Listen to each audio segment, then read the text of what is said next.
It's been 10 agonizing days since Kenyan activists Nicholas Oyoo and Bob Njagi were abducted in Uganda under chilling circumstances.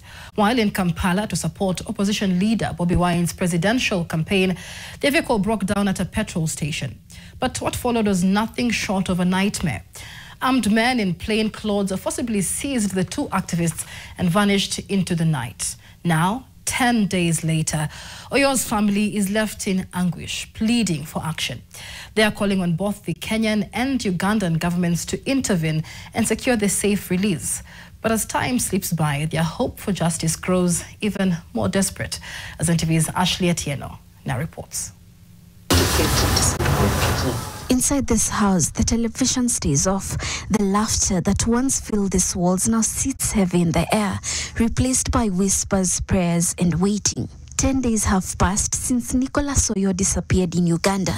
And for his mother, Roslyn Ochieng, every second feels like a lifetime. My supper was ready, and I was on the table starting to eat. Then the news headline was, Nicholas and Bob have been abducted in Uganda.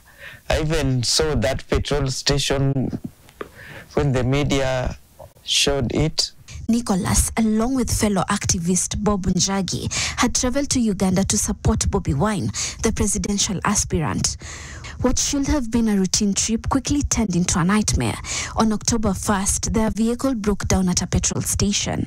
But within minutes, armed men dressed in plain clothes stormed in. They seized the two activists and vanished into the night, leaving behind only confusion and fear. Despite meetings with government officials, the family says it has received no tangible answers. It's been a few days now. We've not received feedback from him. We've not received feedback from any ministry or any government body. We are still waiting for that. The silence is deafening. At the heart of this anxious wait is also Felix Wambua, national coordinator of the Free Kenya movement, where Nicholas served as Secretary General. Felix says the last time he spoke to Nicholas, they were debating whether it was the right time to travel to Kampala. In the end, Nicholas and Bob went, convinced they were going to support a friend. And days later, when Felix texted to check in, his worst fears were confirmed. The two had been abducted. Their history, even on social media, on their pages, you realize that all what they are agitating for is just constitutional reforms, and we are doing it together as a team. And now, for the Ochieng family, hope has turned into an ache that doesn't sleep.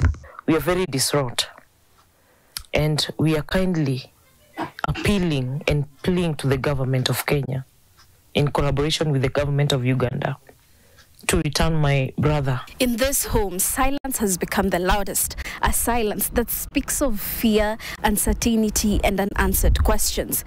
As the days pass, the Ochieng family is now pleading with both the Kenyan and Ugandan governments to bring their son back home alive and safe.